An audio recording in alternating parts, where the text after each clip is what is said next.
This is LGR, London Greek Radio. Κατέβασε τη δωρεάν εφαρμογή του London Greek Radio από το App Store για iOS και Google Play για Android και συντονίσου. London Greek Radio 103,3. Μας φέρνει πιο κοντά. This is LGR. I'm Vasoula Christodoulou. And today we will talk about something many of us avoid discussing, but which almost every family will face at some point: the cost of saying goodbye. Funeral costs in the UK have reached record heights at a time when households are already under intense pressure from the cost of living crisis. As a result, more families are being forced to rethink what a normal funeral looks like, often making difficult financial and emotional compromises while grieving. To talk about the real-world impact of rising funeral costs and what families can do when they are struggling, I'm joined by Lindesay Mace, co-director of the funeral poverty charity Quaker Social Action. Good morning, Lindesay. Thank you so much for joining us today.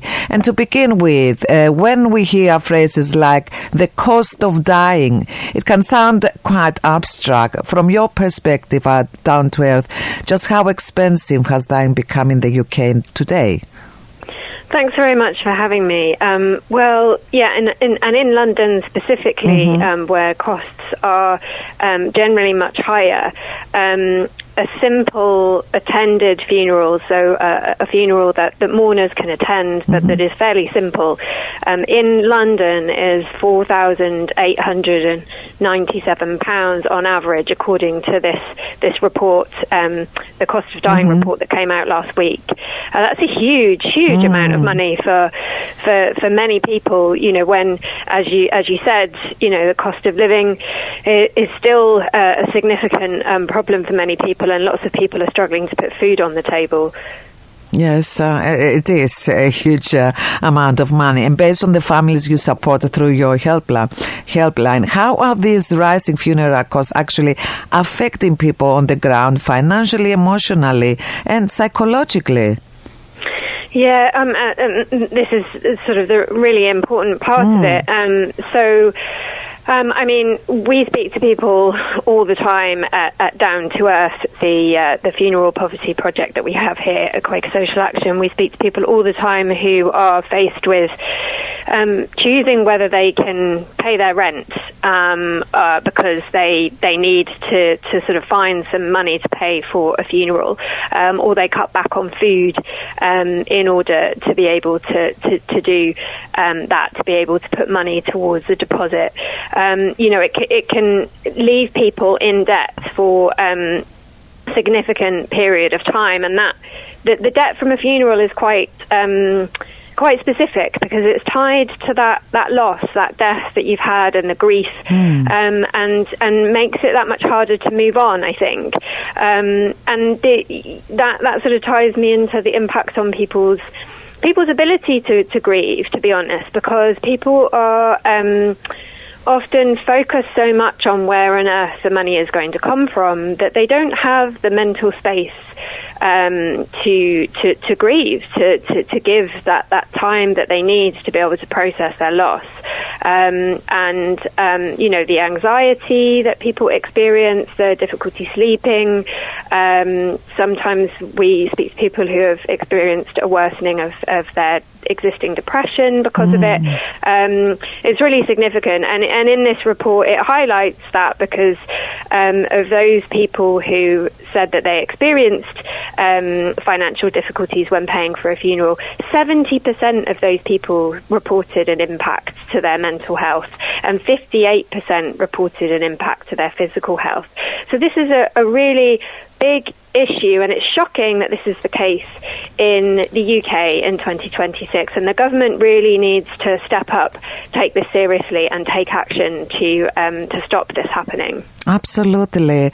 And we need to grieve. We need to have the time to grieve, because it's part, for the healing. To heal, you need to grieve. If you don't have the opportunity to grieve, then it's difficult not to overcome, because you can never forget your loved ones, but at least to mourn and have that time for you. But what kinds of compromises are people making when they simply can't afford a traditional funeral anymore, Lindesay? Well, I mean, sometimes at possibly one of the more extreme ends, we do sometimes speak to people who would really much prefer to have a burial, but they decide that they feel they need to have a cremation because the difference in cost is so significant.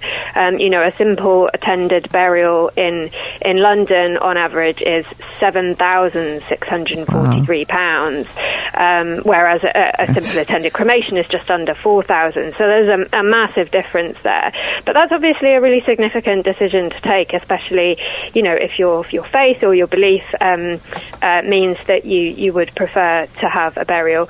But other sort of, I suppose, smaller decisions are sort of not having a limousine or a following car, travelling in your own car, perhaps doing the flowers yourself, not having bearers to carry the coffin in, so perhaps using what's called a sort of a wheeled bier, so it comes in on a trolley, or it's perhaps already in the chapel when you arrive, so you don't necessarily have to see it coming in on that trolley, but no bearers to carry it in. I guess not having things like an order of service, like a little booklet of the service. All these things add up. Flowers are really quite expensive. These are all sort of changes that people are making. And of course, on the other side, potentially having a direct cremation, which is when nobody attends the crematorium at the time of the cremation, but you could have, as lots of people do, you could have a service or a gathering or a memorial at a different time, either with or without the ashes, as another way of marking that person's passing.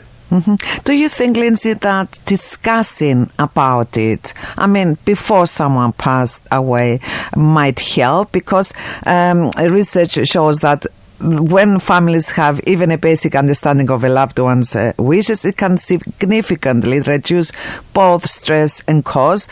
So, but why do you think so many people still avoid these conversations, and how important are they really? Yeah, it's a really good question. I think they are really important conversations, partly from an emotional perspective. I think if you have some idea of what somebody's wishes are for their funeral, then when you can come to make those decisions, you're not sort of feeling like you have to second guess what those wishes are when you're trying to grieve. And I mean, this report from Sun Life suggests that that if you know some of the person's wishes, that may also result in you saving some money. So that they found that on average, people who knew some of the wishes saved or spent about £355 less. And I can see how that could be the case, because if you don't know, then you potentially think, well, I should do everything to the absolute sort of maximum. I should do the sort of quote unquote best of everything because I don't know what they wanted and I don't want to let them down. But actually, maybe they didn't want all that. Maybe maybe they wanted something simple. And certainly, I think most people are not going to want their relatives to get into debt in order to pay for their funeral. So I think it's quite important to think of that as well. What would they really want? Would they want you to be really kind of struggling and being under the weight of this debt? Because guilt, feeling the guilt is very powerful. So, as you said, someone might not actually want that type of a funeral. So, problem solved, you know. Of course, we all want to do the best, but if it's not possible, then it's not good to add any more stress to this difficult moment. Now, Lindsay, finally, where can people go for trustworthy information and support if they are struggling with funeral costs, and how does Down to Earth help families navigate this? Yeah, absolutely. So Down to Earth has lots of brilliant online resources that people can access, and thousands of people access those every year, that cover sort of how to reduce costs and how to raise money towards those costs. We do then also provide direct support over the phone to people who are in the greatest need. Within those sort of possibilities are, you know, sort of things like there are other charities, so we can link people in with other charities that give grants for funeral costs. But there is also some government support available to some people in the form of the funeral expenses payment, and we can advise people about their eligibility for that. Unfortunately, the eligibility criteria are incredibly complicated and restrictive, and so there are thousands of people who get income-related benefits, so on the lowest incomes, who still can't access the funeral expenses payment, and the government really needs to change that. Yes. But for those people who can access it, it is a great help. It doesn't pay enough, I should say. People should know that it generally won't cover all the cost of even a simple funeral, and again, that's something that the government needs to change to increase the amount. But the funeral expenses payment is also a good thing to look up on the government website, and we have an eligibility checker on our website, because the eligibility criteria is so complicated. We created a checker for people to have a look and see whether they might be eligible. And what is your website, Lindsay? Oh yes, so it's down2earthsupport.org.uk will take people to the Down to Earth section of the Quaker Social Action website. Quaker Social Action is the charity. Lindsay, thank you so much for shedding light on an issue that affects so many families, yet is still rarely talked about openly. It was a pleasure to have you, and thank you for doing such a great job. You're welcome. It was lovely to speak to you. Thank you. Thanks. Bye. Bye-bye.